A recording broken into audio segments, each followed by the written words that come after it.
সেদিন বিকেলে একটু ঘুরতে গিয়েছিলাম। কি সুন্দর ভিউটা দেখো, বেশ ভালো লাগে দেখতে এই ভিউটা। আমার তো খুবই ভালো লাগে। তো চলে গিয়েছিলাম সেদিনকে।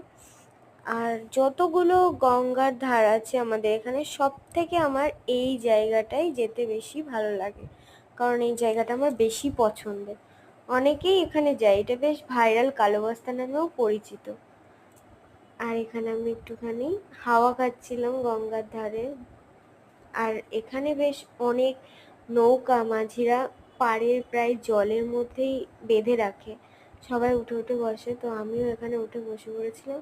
আবার একটু সাহস করে গঙ্গার জলে পাও ডুবিয়ে বসেছিলাম।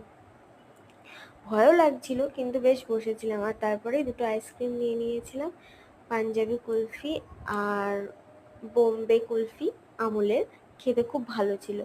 আর দেখো, আইসক্রিম খেতে খেতে আমি এখানে হেঁটে যাচ্ছিলাম, আর কত আম হয়ে আছে গঙ্গার ধারে। তারপরে বাড়ির উদ্দেশ্যে রওনা দিলাম। বাই।